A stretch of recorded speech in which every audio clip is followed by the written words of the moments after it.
sunshine. And I can't, you are in for a treat today, folks. You are in for a treat. I have Chris Cozad. Good morning, Chris. Good morning, Tom.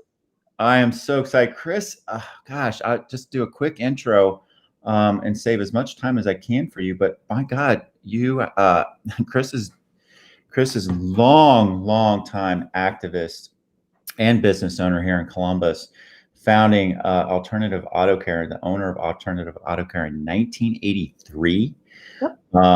And met her wife in 1982, Gloria. So as a wife and a mom and a grandmother, and joined the board of Stonewall Columbus in 1984.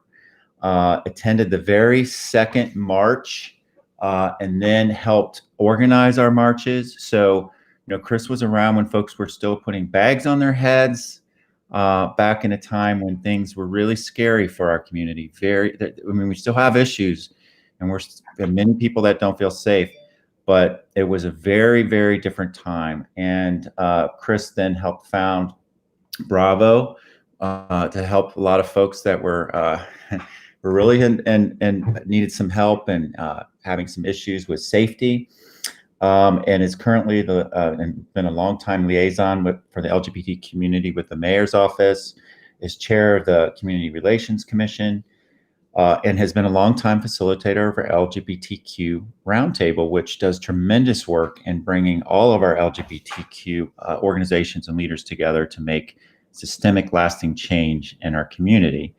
Oh, that was exhausting, Chris. Yeah, it is.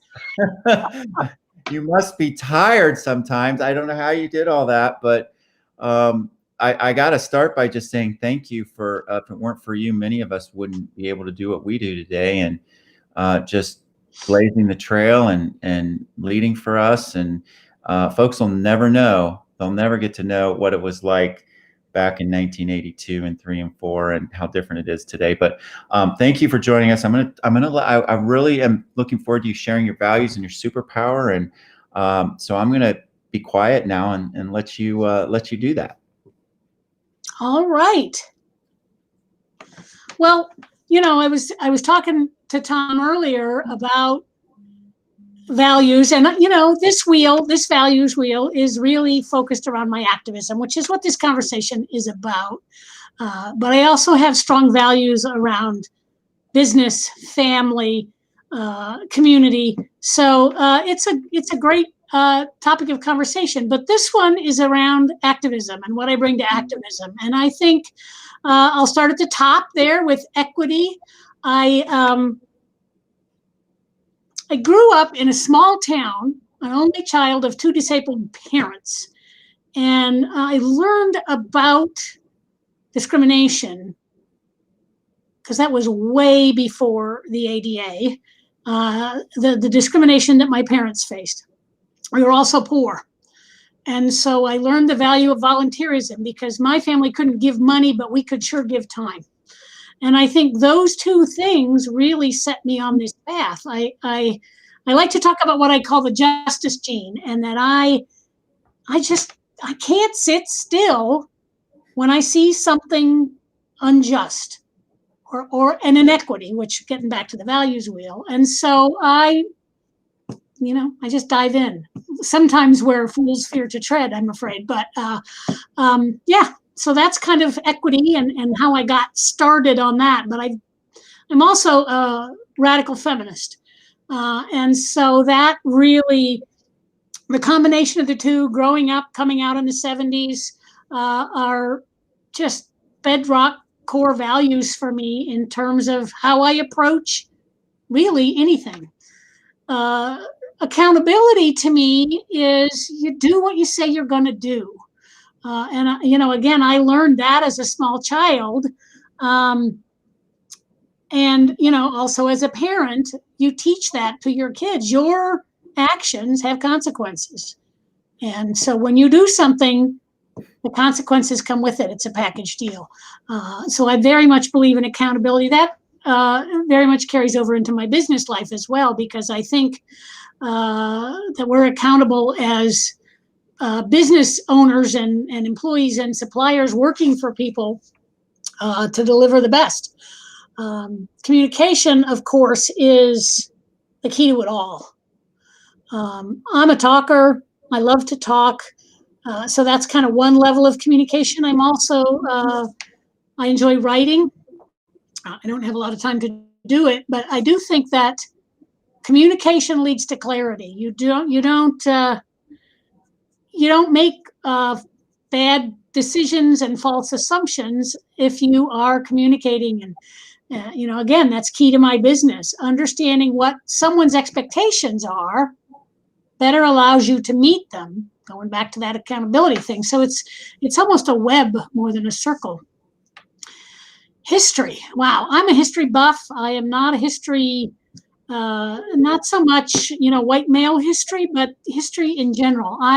One of my favorite phrases is from a historical perspective, and anyone who knows me has heard me say that probably hundreds of times.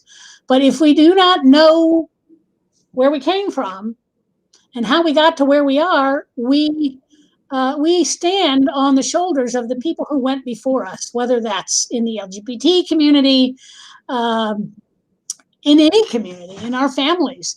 Understanding your history. My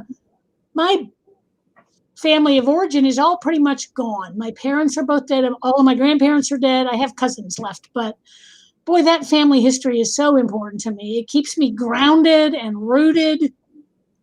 And I think the same is true of community activism. I love telling stories about history and what it was like. What was it like to be a lesbian in the 70s?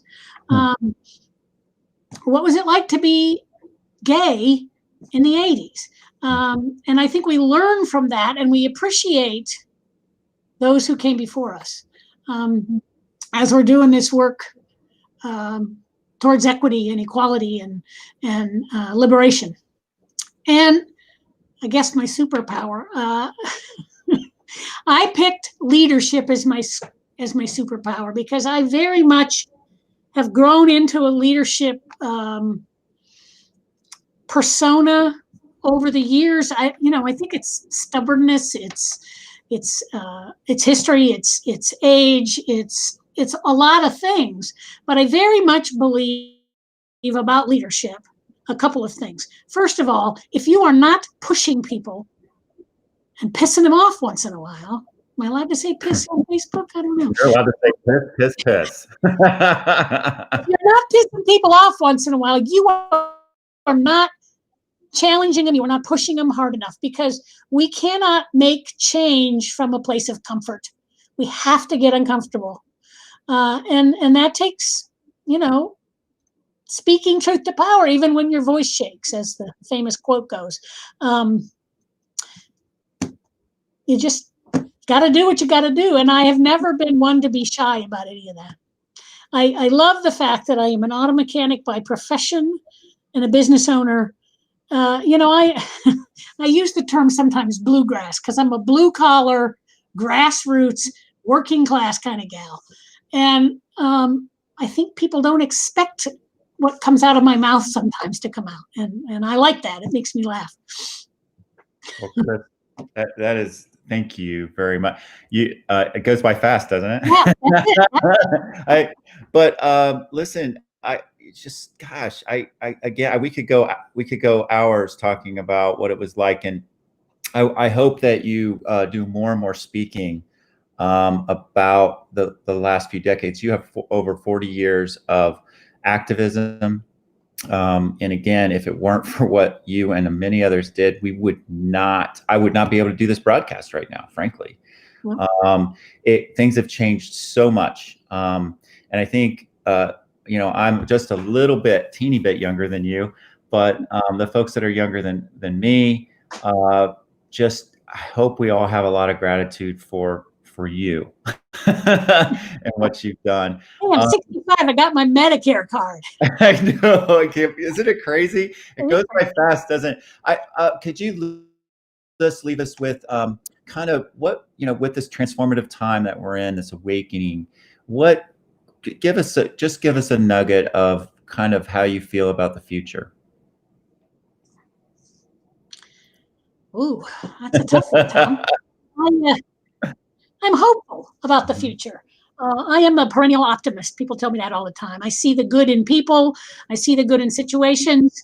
Um, but I also know it's not going to be easy. And we have got to roll up our sleeves and do the work. We've got to push each other. We've got to push ourselves, but we also have to be gentle with each other. We can't let differences of opinion destroy relationships, friendships, organizations, community. We have to find ways. We don't have to be in lockstep. We can disagree about things and agree about things. And that's okay, because we're just people, and we just have to, accept ours and each other's humanity. I love that. All the foibles and the warts that go with that. I love that. Yes, beautiful. Well said. Well said. Well, Chris, I really appreciate your time this morning. I know you got up a little early and came into work. My cat was confused. You did great. You did great. You were wide awake. You did a super job. But thanks for sharing today, and thanks for all of your leadership through the years. You've definitely been using your superpower. Keep on doing it. And remember that even when it's really damn cloudy, the sun is always shining. All right. Nope. All right. Thanks, Chris. Have a great day. Thanks, Tom. You too. Bye-bye.